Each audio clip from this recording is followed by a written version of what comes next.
น่าจะมาbelum. I work for the Department of Agriculture as well. Yes. The Prime Minister of the Kingdom of Thailand, the Prime Minister of the Kingdom of Cambodia, and the President of the United States of America.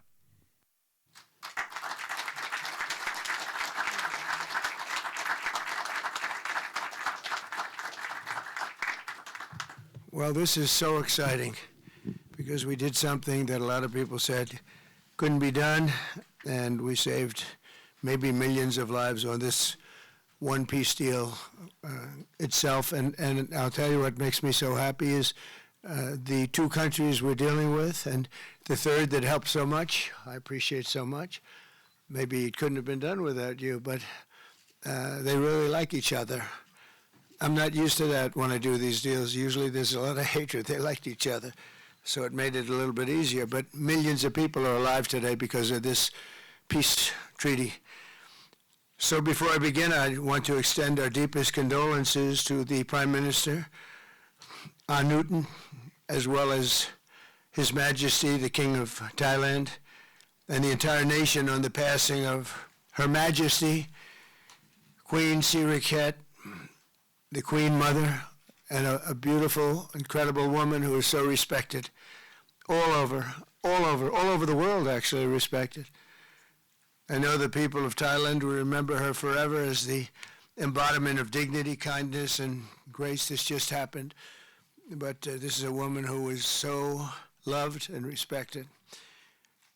Today we honor the memory by bringing the blessing of peace to the nation she dearly loved. She loved this nation like few people love their nations. This is a momentous day for all of the people of Southeast Asia as we sign a historic agreement to end the military conflict between Cambodia and Thailand. And we're so honored to be involved in that. It was so important to me. Two great countries, but they were going at it. I want to congratulate the two courageous leaders, and that's what they are. They were courageous, who are taking this monumental step. Prime Minister Hun Manet and Prime Minister Newton. I also want to thank Prime Minister Anwar of Malaysia. I called him right at the beginning, and I said, you know, you have two countries that are fighting right next to you. We need a third place. We need a sort of a neutral place, right? And he was there, and I said to him, you know, if we get this solved, I'm coming to your country. And I told the truth, didn't I? A lot of times they say that, and that's the last you ever see. But I felt I had an obligation to come because you were so great, and the two men alongside of you are so great. Historic figures now, really historic figures. So I felt it was an obligation I had. I told it to you. That was about a year ago, and all of this has taken place. It's been so beautiful to see. It had started, and there was a lot of killing. And then when we got it stopped very quickly in this case, some we did in 32 years. It took 32 years to get them stopped. They were fighting for a long time. This was very nasty, but it was stopped very quickly before it started. And the two leaders have great respect for each other. But the Prime Minister played a very important role in helping convene the two sides for discussions here in Kuala Lumpur. Earlier this year, an armed clash broke out along the border of these two countries, really ancient countries by most standards. They've been long time, tremendous cultures. resulting in numerous deaths and thousands of people displaced from their homes. It was starting because of America's strong commitment to stability and peace in this region and every region where we can do it. My administration immediately began working to prevent the conflict from escalating. I held phone calls with both leaders. I was actually at Turnberry in Scotland when I did this. And we had a lot of phone calls, the three of us and then the four of us. We had a lot of phone calls. It was a beautiful day. I remember how beautiful it was. Turnberry is a great place, but I said, this is much more important than playing around the Gulf. So we sat there all day long making phone calls, and it was amazing the way it came together very quickly. I mean, really very quickly. You caused me very good entertainment. I could have had a lot of fun, but this is much more fun for me than anything having to do with almost anything, because you're saving people and you're saving countries. But ask them to choose the path of prosperity and peace over needless bloodshed and war. At the end of July, after extremely productive discussions, we reached a ceasefire agreement. And now these gentlemen, and they really are gentlemen, high-quality people, both went to college in the United States, and now these gentlemen are about to sign what we're calling the Kuala Lumpur Peace Accords. Good name. Both countries are agreeing to cease all hostilities and work to build good neighborly relationships, which have already started. 18 Cambodian prisoners of war will be released, and under this agreement, observers from ASEAN countries, including Malaysia, will be deployed to make sure that the peace prevails and endures. I have no doubt that it will. We have another situation like that right now in the Middle East, and Gaza, you might have read a little bit about Gaza. And that's another one we're very proud of. But we have a lot of people watching that. A lot of people. I think this is a much different kind of a thing. The two countries are getting along really well. Today, alongside this peace treaty, we also are signing a major trade deal with Cambodia and a very important critical minerals agreement with Thailand.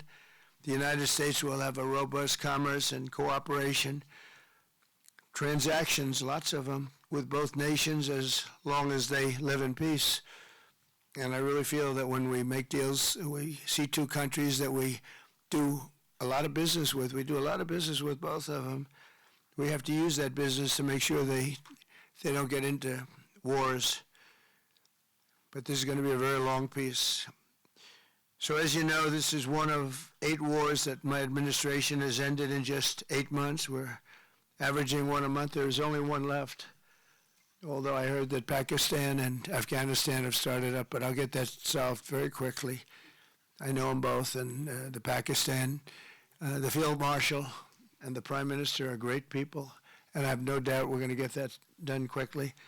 That one started up a few days ago. And I just feel it's something I can do. I do it nicely. I don't need to do it, I guess, but if I can take time and save millions of lives, that's really a great thing. I can't think of anything better to do. But the 8 wars that my administration has ended in just 8 months, there's never been anything like that. Never. There never will be either. I can't think of any president that ever solved one war. I don't think anybody. They start wars, they don't solve them. So nothing like this has been done in history, and it's an honor to be involved. On behalf of the United States, I'm proud to help settle this conflict and really develop good friendships, including people that work with each team. Look at these very distinguished people, except for my people. My people are much less distinguished, but they're very good. But look, my people understand the joke. But look at these very distinguished people, and I've gotten to know them. I want to thank Marco Rubio for being here. He was great. You always help. He's born for this job. He was born for this job. Secretary of State Jameson, thank you very much for all you did on helping too. He's the foremost expert on trade, and we're going to be doing another couple of stops where we'll be talking about no war, just pure trade. We'll be talking to President Xi in a day. We'll be stopping at Japan. We'll be stopping at South Korea, and we'll be doing some other things, but they're more related to trade. But on behalf of the United States, I'm proud to help settle this conflict and forge a future for the region where proud independent nations can prosper and thrive, safety, security, and peace. It's an amazing thing that's happened to the United States because a year and a half ago, we were a dead country. We were actually a dead country, and now we're the hottest country anywhere in the world. And when I called you, we were in the process of becoming hot. It's actually quite a while right now, but we were sort of on our way, and we had won the election big in a massive amount. And so I was respected when I called you, and it was a little bit easier. I think it's easier when you respect somebody than if you don't respect somebody. If you don't respect somebody, it never happens. But I won't forget that day because it was one of the first wars that I got involved in, and I love doing it. It's like, I shouldn't say it's a hobby because it's so much more serious than a hobby, but it's something that I'm good at, and it's something I love to do. The United Nations should be doing this, but they don't do it. You know, they don't do it. They turned off my teleprompter when I made a speech. I had to make a speech without a teleprompter. They're good at that. The escalator wasn't working too well. It came to a complete halt. But, I mean, the United Nations has such great potential. I wish they could do it. They didn't get involved with us at all. We just did the deal and reported the deal, and everybody was sort of amazed that we got it done so quickly and so nicely. But now I'd like to ask Prime Minister Anwar to say a few words, and then we'll hear from Prime Minister Hun Manet and Prime Minister Newton. And these are, I just have to say it for a last time, these are incredible men. The way they came together, the way they worked so hard, and we worked long hours. It was not long days because the days were few in number, but the hours were very long and very intense. There was a lot of intensity going on because there was a lot of shooting happening while we were talking. That brings it to a new level. And the three men sitting there should really be credited with having done just an incredible job for humanity. Thank you all very much. It's an honor to have worked with you. Appreciate it. Please. Donald J. Trump, for giving us this honor. And on behalf, of course, Malaysia and our colleagues in ASEAN, I must thank you for your concern, for your empathy, and for your commitment to support this peace deal. When I first received your call, and then urging me to do more in supporting our initiative, and you personally did call both prime ministers to urge for a speedy peace settlement, I would say a great thank you. And we, of course, admire your tenacity, your courage, because the world needs leaders who promote peace strongly. And to achieve that, you have to break some rules, as you did today. When President arrived, he asked me to join him in the car. I said that's against the security and protocol rules. And he was delighted to break the rules, and I...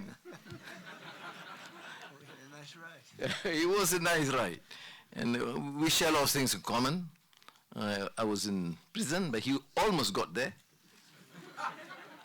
But very good exchanges on a number of issues. Of course, priorities, of course, the peace deal. Thank you, both prime ministers. You did a great job. We are delighted to have you as colleagues, as true friends, and you understand the need to secure peace to save our people, and also the ASEAN position as a region of peace and prosperity. And I must also share with you here that I took the opportunity, full opportunity, without Secretary Rubio knowing this, exploring other issues too, and thank the President for his effort to secure peace in many parts of the world, including Gaza, and urging him to remain focused and ensure that there's a comprehensive peace that the world requires. And I am delighted, truly, President, to hear from you personally how determined you are to ensure that peace is achieved in the most intractable areas, almost impossible.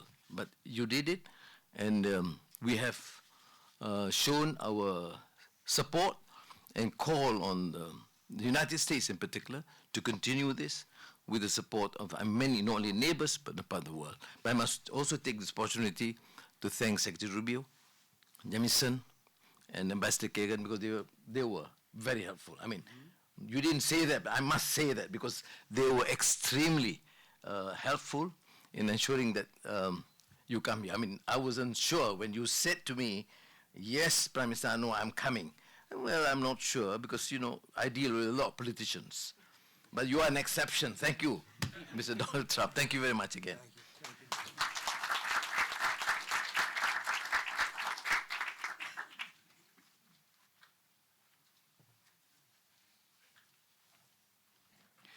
President Donald Trump, Prime Minister Anwar Ibrahim, Prime Minister Anutin Chanvirakul, Excellencies, ladies and gentlemen. Today marks a historic moment, profound significance for Cambodia and Thailand, a day that reaffirms our shared conviction that peace is always possible when nations have the courage and wisdom to pursue it together.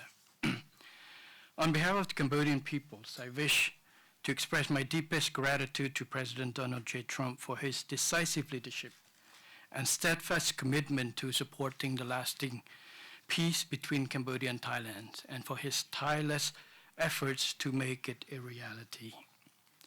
I also wish to convey my sincere appreciations to Prime Minister Anwar for his unwavering support and facilitation throughout this peace process until successful conclusions.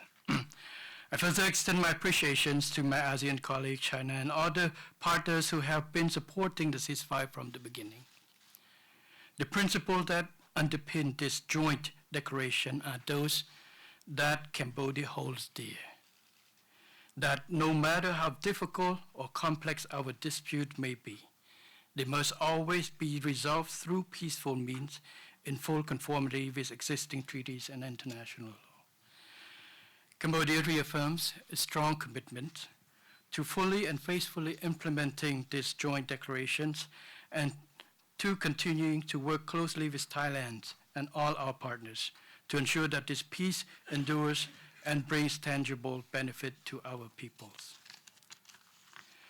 We look forward to continued support and contribution of international communities and partners to fruitful realizations of the joint declarations. As we speak, I think our two commanders are discussing on the possibility of start of withdrawal, partial withdrawal of the first phase of our heavy weapons as an indication of our willingness to show that the execution of the joint declarations. At the same time, I strongly hope for the prompt release of our 18 soldiers on humanitarian grounds and as agreed in the joint declarations. Finally, recognizing your unwavering dedications and resolute effort to promote peace, and not only between Cambodia and Thailand, but also among other nations, and reflecting the gratitude of the Cambodian peoples, I have nominated President Donald J. Trump for the Nobel Peace Prize. And he, like I say, peace saves life. And this is the wish of our Cambodian people as appreciations for the President. So thank you very much, Mr. President. Thank you.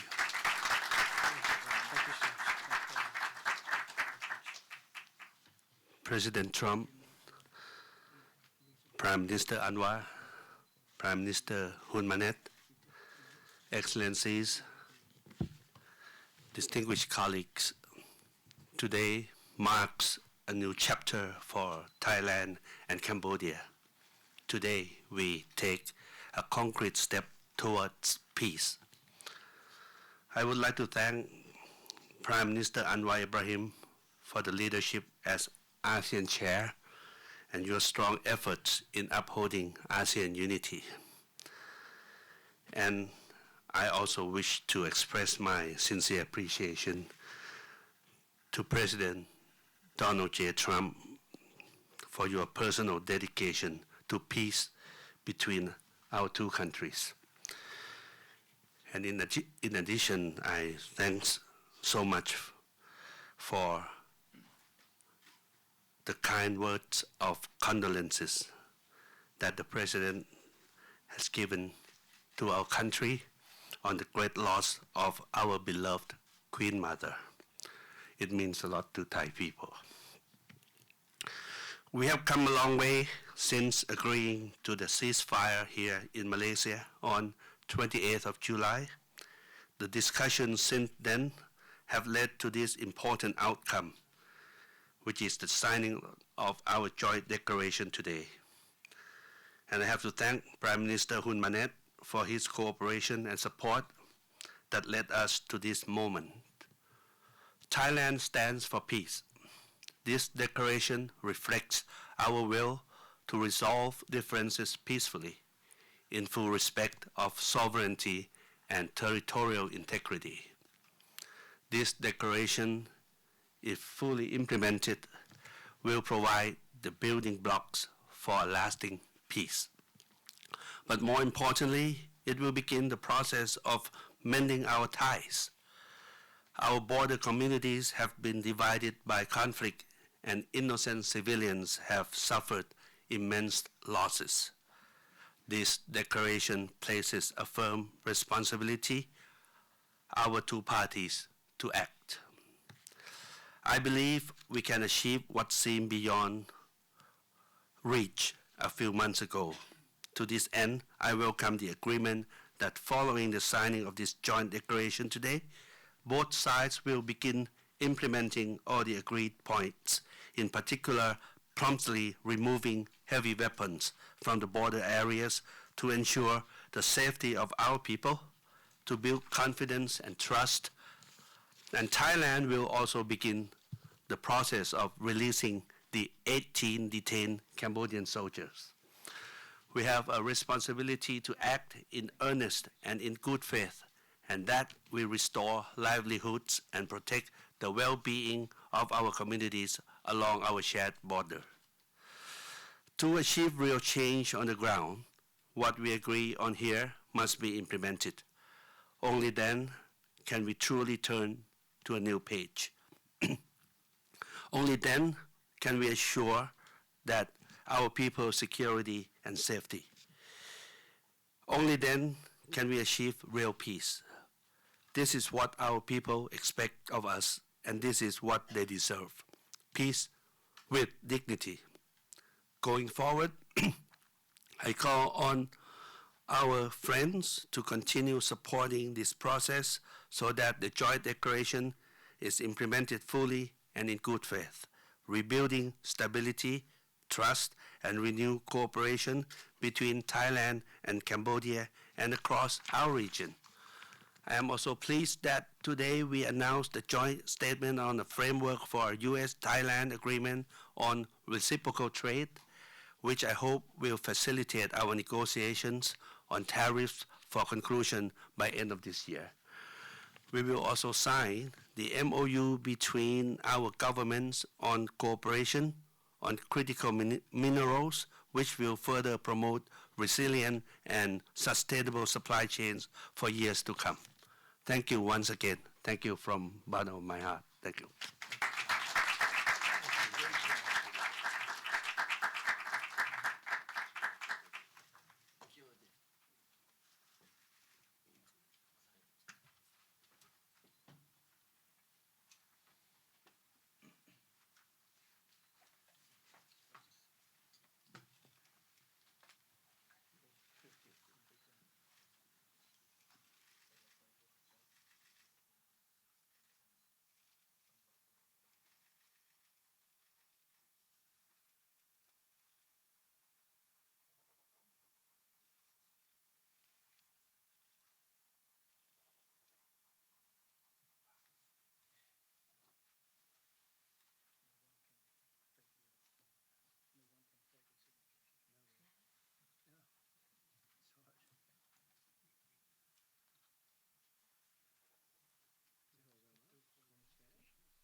very good deal. This is the Cambodian trade deal, Mr. President.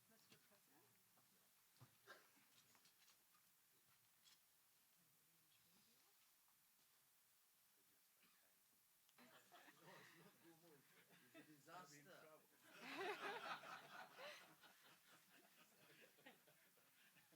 Yes, sir.